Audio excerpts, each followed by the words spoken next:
안녕하세요. 최재천입니다. 최재천의 신간산책 기본 주책은요, 불교책, 그리고 제 마음속으로 불교와 직접적으로 연관될 수 있는 책, 그래서 4권을 골랐습니다. 맨 처음에 여러분들께 소개해드릴 책은 그림으로 이해하는 화엄경 80변상도 이야기입니다. 팔만대장경 있잖아요. 팔만대장경이 목판화인데 거기에 화엄경을 목판화로 새겨놓은 80장면이 있습니다. 물론 흑백이죠.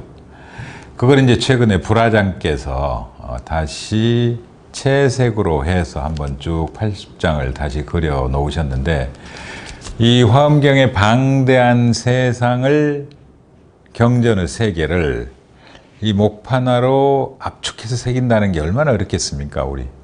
그러니까 뭐 이를테면 장편 소설을 만화로 새기기 쉽지 않잖아요. 철학책을 만화로 새기기는 더 어려울 거 아니겠습니까? 그래서 해석이 필요합니다. 그걸 하셨습니다.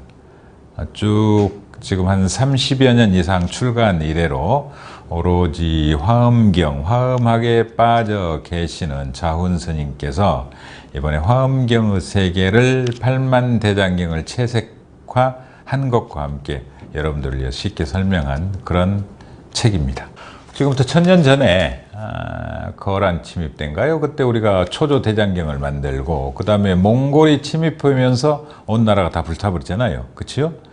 그래서 이제 다시 나중에 강화도에서 경판을 만들잖아요. 그게 팔만대장경입니다. 8만 한 1000여 개 정도 되나요? 그러다 이제 조선시대 때가 되니까 아무래도 숭유억불 정책이잖아요. 그래서 왕궁에 가까운 강화도에 팔만대장경판이 있는 걸 이해를 못합니다. 유학자들이. 그럴 거 아니겠습니까? 나라의 기반 철학 자체가 다르니까. 정도전 선생은 유학을 기반으로 나라를 구축을 했잖아요. 그래서 이걸 어떻게 할 거냐, 뭐 재밌는 이야기 많잖아요. 그때 일본 사신들이 쫓아와서 야, 그 경판 누리죠 이러면서 협박하기도 하고 뭐 단식투쟁도 하고 뭐 이런 이야기까지 전해질 정도입니다. 하여튼 일본인들이 이 불교 경판에 대해서 욕심냈던 건 사실이고, 그래서 지혜로운 세종대왕께서 강화도에서 해인사로 보내잖아요. 그래서 거기에 장경각을 짓고 거기에 쭉 경판을 보존하게 됩니다. 거기에 이제 글자를 새긴 경판이 거의 다지만 이렇게 그림을 새겨 놓은 경판이 있는 겁니다. 마침 샘플이 이 뒷페이지에 있습니다. 뒤쪽에. 이쪽에 이제 흑백 칼라 보이시잖아요. 근데 이게요, 사실은 우리가 아무리 목판을 잘 보관하고 그게 세계 문화유산으로 지정될 정도로 건물을 잘 지었다고 하더라도요, 세월이 지나니까 낡고 그 다음에 일실됩니다. 이를테면 이거 보이실지 모르겠습니다. 거의 반쪽이 없어졌잖아요. 그래서 이런 부분들을 다 경전의 세상을 다시 그려내고 찾아내고 설명하고, 이건 보통 일이 아니에요.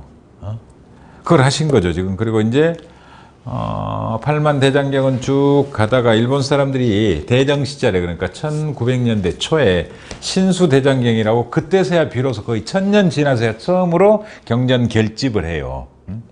거기서 이제 팔만대장경 여러 오류를 잡았습니다만, 우리 자훈 스님께서도 이 팔만대장경, 이 화엄경 80변상도가 뭐가 잘못됐는지 오타도 있고 그렇습니다. 그런 것들 쭉 가려내고, 그 다음에 새롭게 없어진 부분은 새롭게 그려내시고, 그렇게 설명을 한 겁니다. 화엄경은요, 사실 정말 어렵습니다.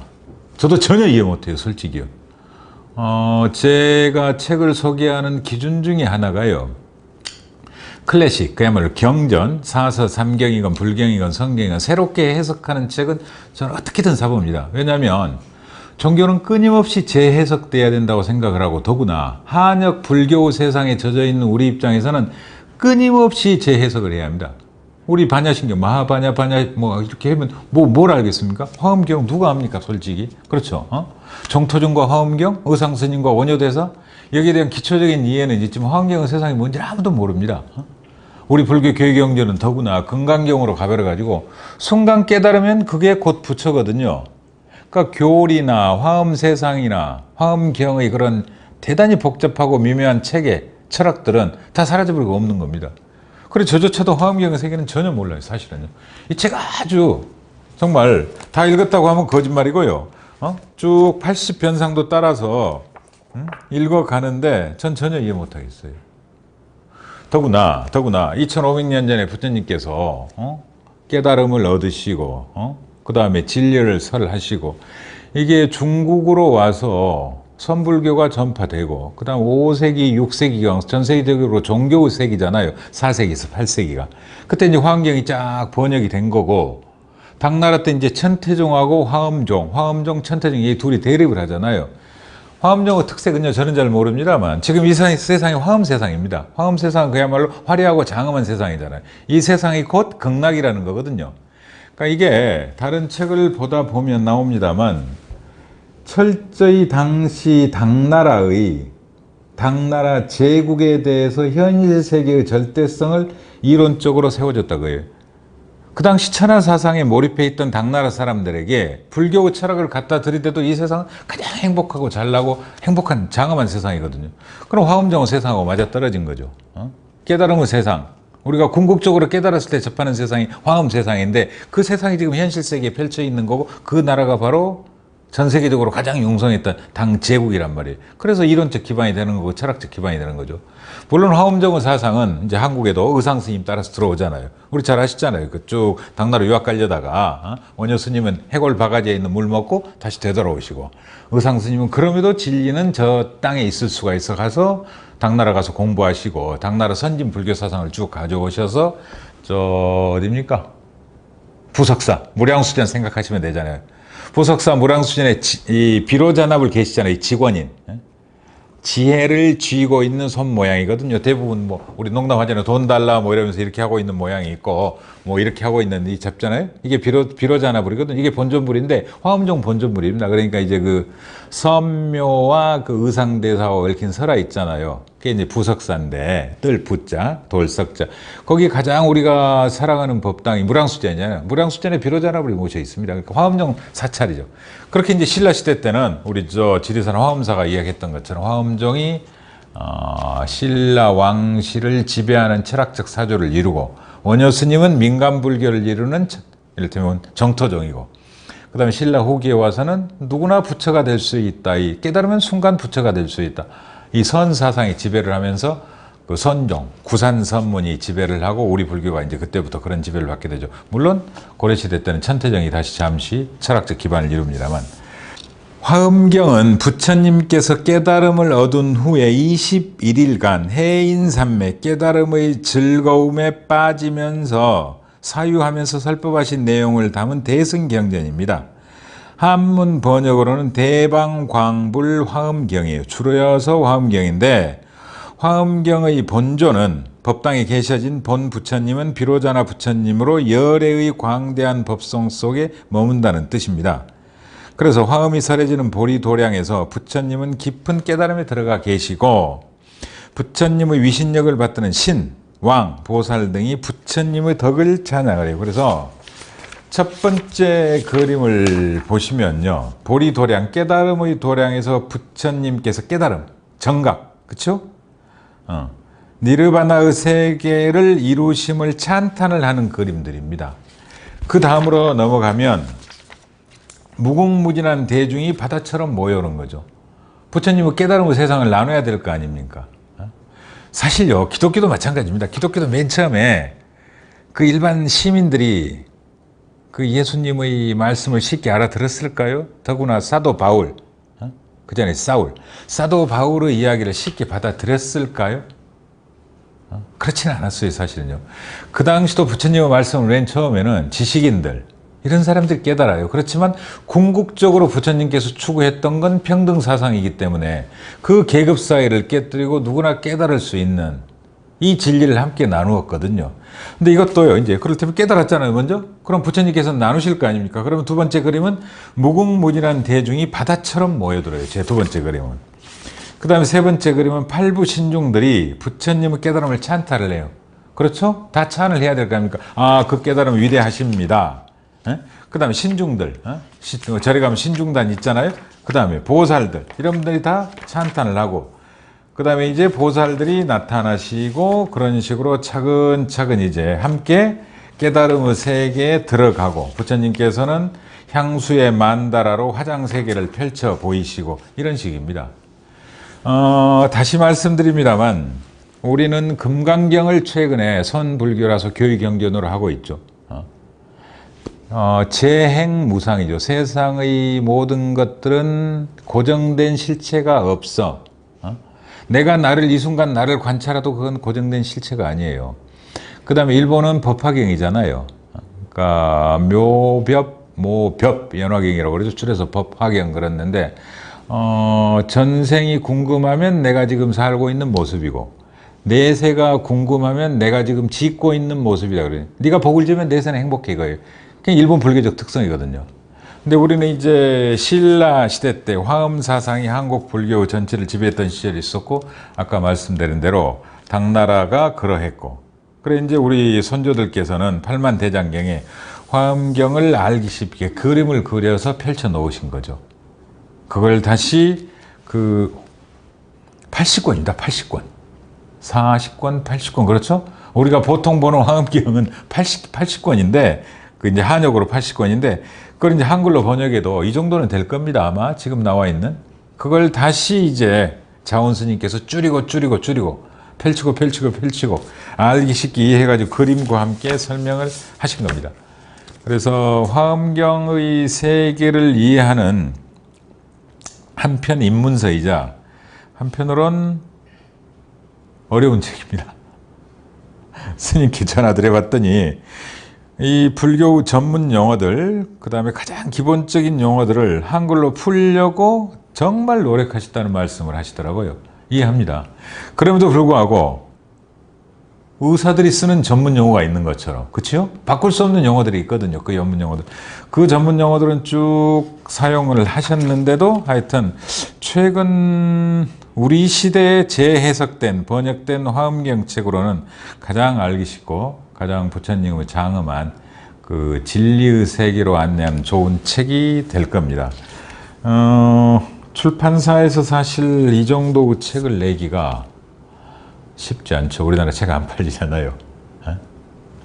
네, 하여튼 이 하드커버에 부분 그림 다 집어넣으시고 그다음에 색도로 인쇄하시고 색깔로 설명하시고 대단히 정성 들인 책입니다. 대단히. 그래서 여러분들께서 결국은 진리를 나누고 그 깨달음의 세계를 이 땅에서 실천하고 이 땅이 가장 평화롭고 행복하고 그런 세상을 만들자는 게 성인들의 꿈이었을 텐데 그렇다면 그분들은 어떤 이야기를 하셨고 어떤 깨달음을 나누고 싶었는지 함께 나누는 것이야말로 우리 시대에 사는 사람들의 의무이자 지혜라고 생각을 합니다. 다시 한번 자운 스님께서 우리 대중들을 위해서 그림으로 이해하고 설명하는 화엄경 80변상도 화엄경 해설집을 내주신 데서 감사드리고 하여튼 경전은 끊임없이 재해석되고 재번역돼야 합니다. 이런 작업들이 우리 조계종단 내에서도 한국 불교 학계 수행승 모두가 좀 진행되었으면 하는 그런 부탁 말씀드립니다.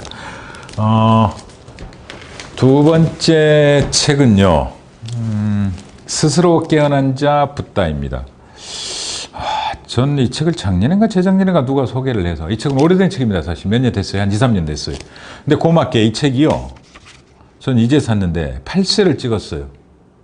고마웠습니다. 사실은. 여러분들 잘 아실 겁니다. 카렌 암스트롱. 제가 정말 좋아하는 책 중에 하나가 추구시대입니다. 카렌 암스트롱. 카톨릭 수녀원에 들어갔다가 적응 못하고 7년 만에 나오셨고 그 다음에 유대교를 연구하다가 모든 종교에 대해서 이해의 지평을 넓힌 다음에 비교 종교학 책을 쓰는 분이 이분 썼다 그러면 영국에서는 그야말로 초 베스트셀러인데 이분 책도 한국에 계속 번역되고 있습니다. 그래서 카렌 암스트롱 책은 종교에 대해서 관심 있는 분들은 심지어요 이슬람에 대해 쓴 책도 이슬람 사회에서조차 가장 인정하는 책이에요. 우리 서양 사람들이 이슬람에 대한 얼마나 많은 편견 가지고 있습니까? 한 손에 칼, 한 손에 코란 그래가지고 코란 안 믿으면 죽여버려. 이건 얼마나 잘못된 건데요, 사실은.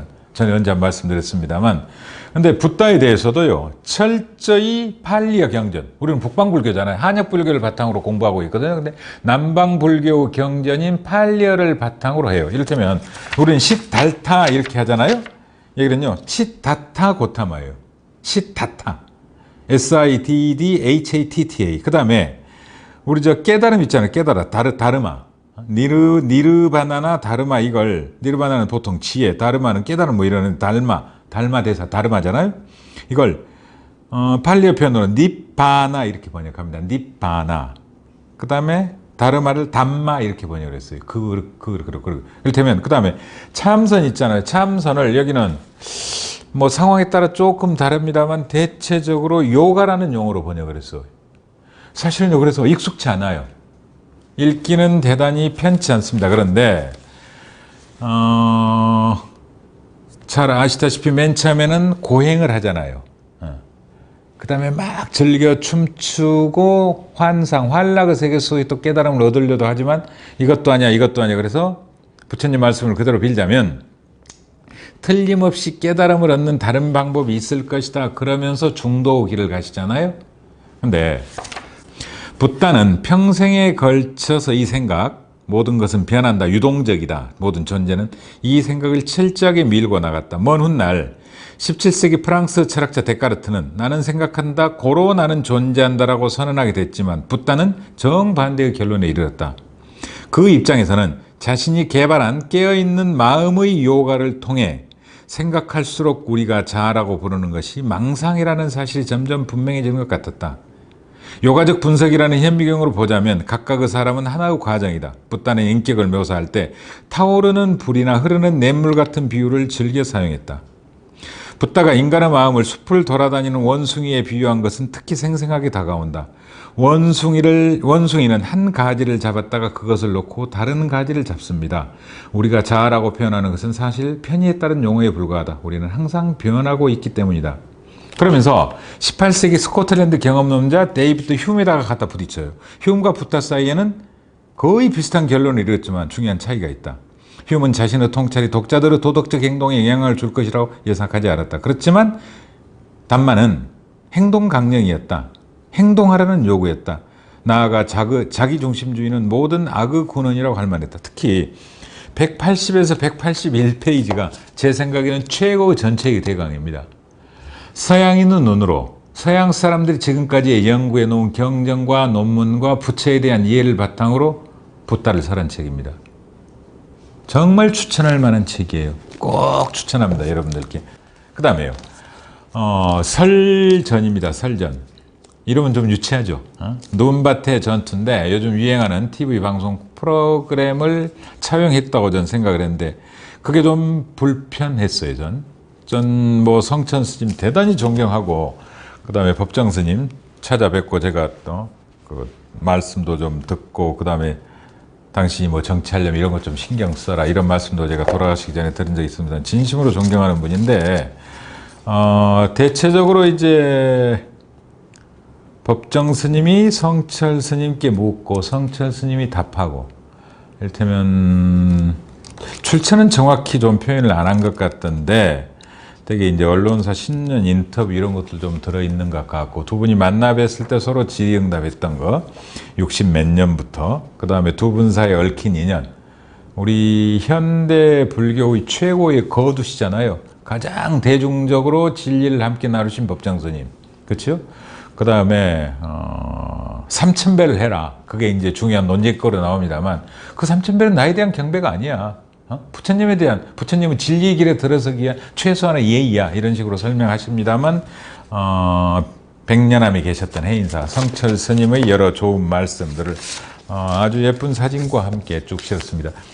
마지막까지 성철 스님을 시봉하셨던 원택 스님이 여전히 우리 성철 스님을 널리 알리는 그 일에 종사하고 계시는데 이 책도 그런 맥락에서 저는 이해를 했고 뒷부분이 아마 주제어 같은데 50여 년 전 겨울 산방에서 청년 법정이 성철 스님에게 성철에게 물었다. 사람이 정말 성불할 수 있습니까? 성철이 답했다. 자신이 이미 부처임을 아는 것 그것이 성불입니다. 이랬어요. 깨달음. 그렇죠? 아까 화엄의 깨달음, 붓다 이 스스로 깨어난 자 카렌 암스트롱이 선한 붓다 깨달음 다 마찬가지입니다. 마지막입니다. 자꾸 고르면 자서전을 고르게 돼요. 평전이나. 이건 어쩔 수 없는 것 같은데요. 오늘 제가 이 책 읽다가요. 어제부터 오늘 마지막으로 오늘 오전까지 이 책 읽었거든요. 카페에 앉아서. 보다 너무 고맙고 그래서요. 이 책 표지 사진을 찍어서 제가 진심으로 아끼고 존경하는 서울대 사회학과 장덕진 교수한테 사보라고 보냈어요. 왜냐하면 실천적 사회학자 이 말이 있어서 그래 당신 사회학자니까 이 책 읽어. 이러면서 제가 찍었더니 꼭 사보겠다고 연락이 왔거든요. 추천하고 싶습니다. 왜냐하면 장지글러 모르는 사람 없을 겁니다. 특히 한국에서 정말 많이 팔린 책이죠. 굶주리는 세계 어떻게 구할 것인가. 전 장지글러 책은 다 가지고 있습니다. 솔직히요. 저도 그러고 보니까 어떤 사람 보고 책을 많이 산 것 같은데 이런 겁니다. 스코틀랜드 철학자 에드먼드 버크가 이렇게 말했어요. 악이 승리하는 데 필요한 모든 것은 선한 인간들의 침묵이다. 그치요. 레지스 데브레는 이렇게 요약을 했어요. 지식인의 임무는 친절을 베푸는 것이 아니라 무엇이 있는지 말하는 것이다. 지식인은 그릇된 길로 이끌지 않고 무장하게 할 것이다.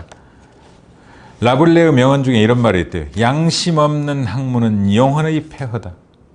그 다음에 베르톨트 브레이트 시를 군데군데 많이 인용해놨어요. 국가 권력은 국민에서 나온다. 그런데 국가 권력은 어디로 갈까? 그래, 국가 권력은 어딘가 가겠지? 그 어디론가 갈 거야. 나오는 게 중요한 게 아니라 어디로 향할지가 중요하잖아요. 전 이 부분 보면서요. 저도 헌법을 했고 정치를 했습니다만 두려웠어요. 우리 시위할 때 대한민국 국가 모든 권력은 국민으로부터 나온다. 이걸 노래 불러서 떠들기만 해요. 그래, 그 권력이 어디로 가는데? 그래, 나왔어. 그럼 다시 되돌아가야 되잖아요. 시민에게로. 시민한테 되돌아갑니까?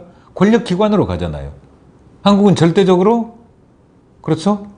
특정한 권력 체제로 가고 그 다음에 상권 분립이 돼 있습니다만 권력화 돼버리잖아요.